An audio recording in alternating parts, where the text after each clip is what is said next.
আজ পুকুর থেকে একটা শোল মাছ ধরা হয়েছে। এই শোল মাছটা দিয়ে আজকে একটা রেসিপি শেয়ার করব। প্রথমে মাছটা কুটে নেব।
এখন মাছটা পরিষ্কার করে ধুয়ে নেওয়া হচ্ছে। এখন মাছটা কেটে নেওয়া হচ্ছে।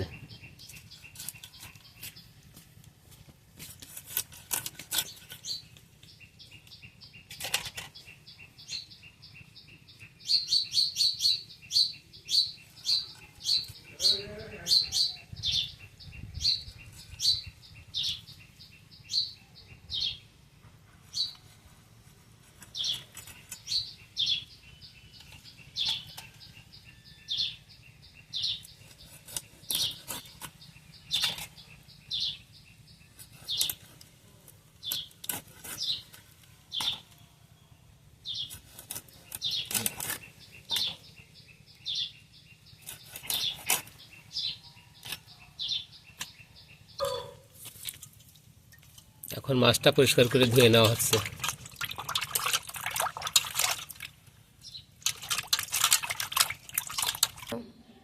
মাছগুলো পরিষ্কার করে আমি ধুয়ে নিয়েছি। এখানে আমি একটা কড়াই নিয়ে নিয়েছি। এখন কড়াইতে সরিষার তেল দিয়ে দেব।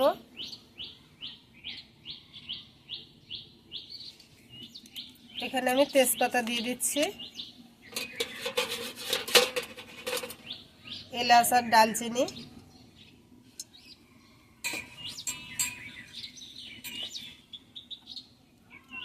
পেঁয়াজ কুচি, কাঁচামরিচ বাটা, আদা রসুন বাটা, কাঁচামরিচ বাটা দিয়েছি, সেজন্য আমি অল্প করে শুকনো মরিচের গুঁড়া দিয়ে দেব, হলুদ গুঁড়া, ধনিয়া গুঁড়া, জিরা গুঁড়া, স্বাদ মতো লবণ। এখন সব কিছু হাত দিয়ে ভালোভাবে মেখে নেব।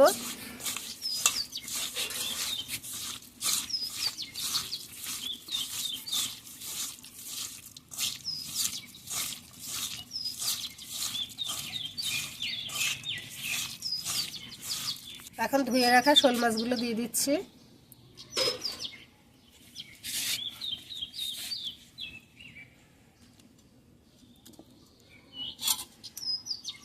এখন মশলার সঙ্গে মাছগুলো খুব ভালোভাবে মাখিয়ে নেব। যত ভালোভাবে মাখা হবে রান্নার স্বাদটা তত ভালো হবে। তো এখন আমি হাত দিয়ে খুব ভালোভাবে মাখিয়ে নেব। মাখিয়ে নিয়ে এখন আমি এটা 20 মিনিট রেস্টে রেখে দেব।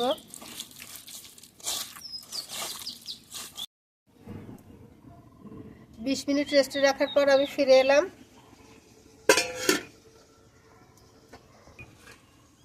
এখন মশলার বাটিটা ধুয়ে সামান্য একটু পানি দিয়ে দেব।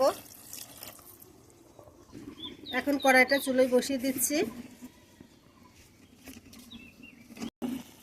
হালকা হাতে মাছটা একটু নাড়িয়ে দেব। এই পানিটা দিয়ে মাছটাকে কষিয়ে নেব। হালকা হাতে বারবার একটু একটু করে নাড়িয়ে দেবো, তাহলে তলা লেগে যেতে পারে।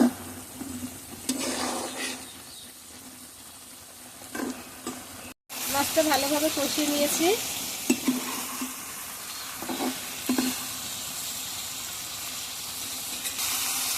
এখন পরিমাণ মতো ঝোলের জন্য পানি দিয়ে দেব।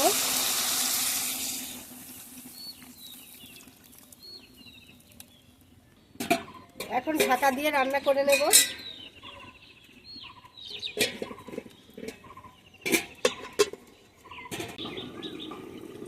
এখন ঢাকাটা খুলে নেব।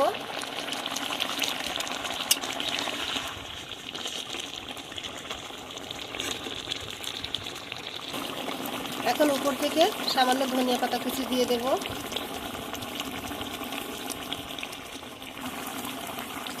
আপনারা তো শোল মাছ অনেক রকম করে ভোনা করে খেয়েছেন, তো একবার হাতে মেখে এইভাবে ভোনা করে খাবেন, এটা অসাধারণ হয়ে থাকে।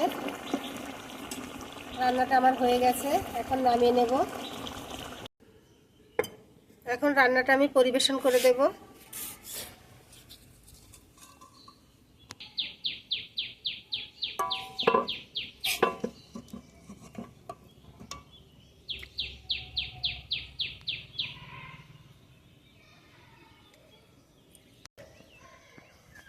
আজকের রেসিপিটি ভালো লাগলে একটি লাইক দিবেন, কমেন্টে জানাবেন কেমন হয়েছে। আর এরকম নতুন নতুন ভিডিও পেতে আমার চ্যানেলটি সাবস্ক্রাইব করে পাশেই থাকবেন।